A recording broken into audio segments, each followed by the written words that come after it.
বন্যা দুর্গতদের মাঝে ত্রাণ বিতরণ করতে কুমিল্লায় যাচ্ছেন বিএনপি মহাসচিব মির্জা ফখরুল ইসলাম আলমগীর। এ বিষয়ে আরও জানাচ্ছেন special correspondent Hasan Mahmud. Hasan, BNP মহাসচিব কুমিল্লার কোন কোন জায়গায় ত্রাণ বিতরণ করবেন বলে আপনি জানতে পেরেছেন?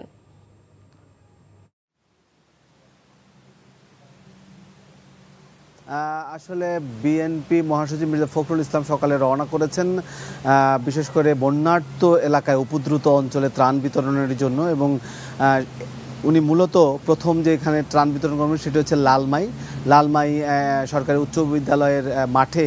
সেখানে ত্রাণ অথবা বানভাসীদের মাঝে তিনি ত্রাণ বিতরণ করবেন এবং এরপরে তিনি লাঙ্গলকোট যাবেন এবং লাঙ্গলকোটেও সেখানে বন্যা পীড়িত মানুষদের মাঝে ত্রাণ বিতরণ করবেন বিএনপি মহাসচিব।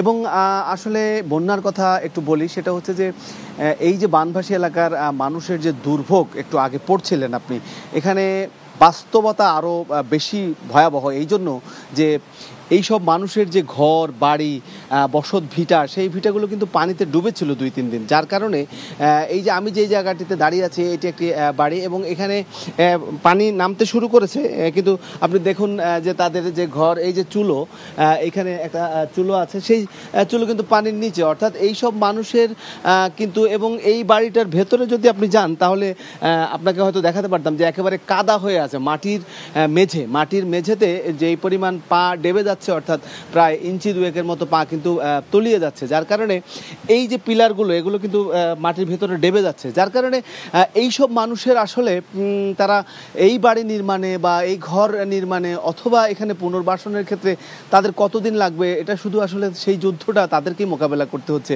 এই কষ্টটা সেই অর্থে আমাদের হয়তো বোঝানো মুশকিল হবে, কিন্তু তারা নিরন্তর চেষ্টা করছেন যে এই বাড়িতে পুরোটা পানি নেমে গেলে তারা এই বাড়িতে আবার ফিরতে চান। এবং তারা বলেছেন যে তারা যখন বানভাসী এখানে এই পরিমাণ পানি ছিল তখনও তারা মাঝে মধ্যে এই বাড়ি দেখতে এসেছিলেন। তো বিএনপি মহাসচিব ত্রাণ বিতরণ করবেন এবং তিনি পথেই রয়েছেন। তিনি আসলে হয়তোবা এখানে বন্যা দুর্গত এলাকায় যাবেন এবং বানভাসীদের মধ্যে ত্রাণ বিতরণ করবেন। জানছিলাম বিএনপি ত্রাণ বিতরণের খবর। বন্যা পরিস্থিতির খবর জানতে আমরা এখন যাব কুমিল্লায়, সেখানে স্থানীয় প্রতিনিধি মাহফুজ নান্টুর কাছে। মাহফুজ, ক্ষতিগ্রস্তরা ত্রাণ সহায়তা ঠিকমতো পাচ্ছেন কিনা?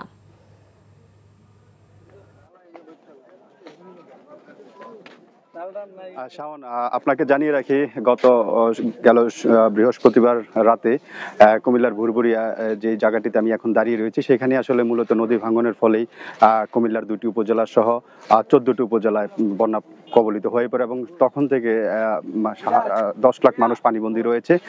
তাদের মধ্যে এখনো হাজার হাজার মানুষ বিভিন্ন আশ্রয়কেন্দ্রে অবস্থান নিয়েছেন।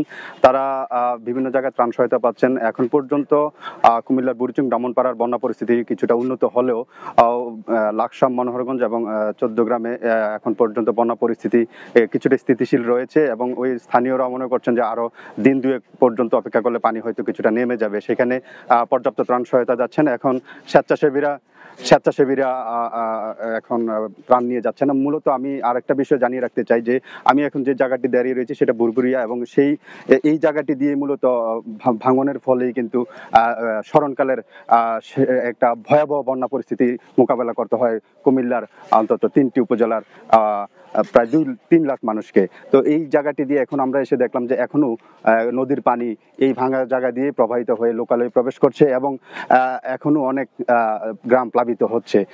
তো পানি উন্নয়ন বোর্ড জানিয়েছেন যে এখন এই চরের পানি যতক্ষণ পর্যন্ত না শুকিয়ে যায় ততক্ষণ পর্যন্ত এই বাঁধটা মেরামত করা সম্ভব না।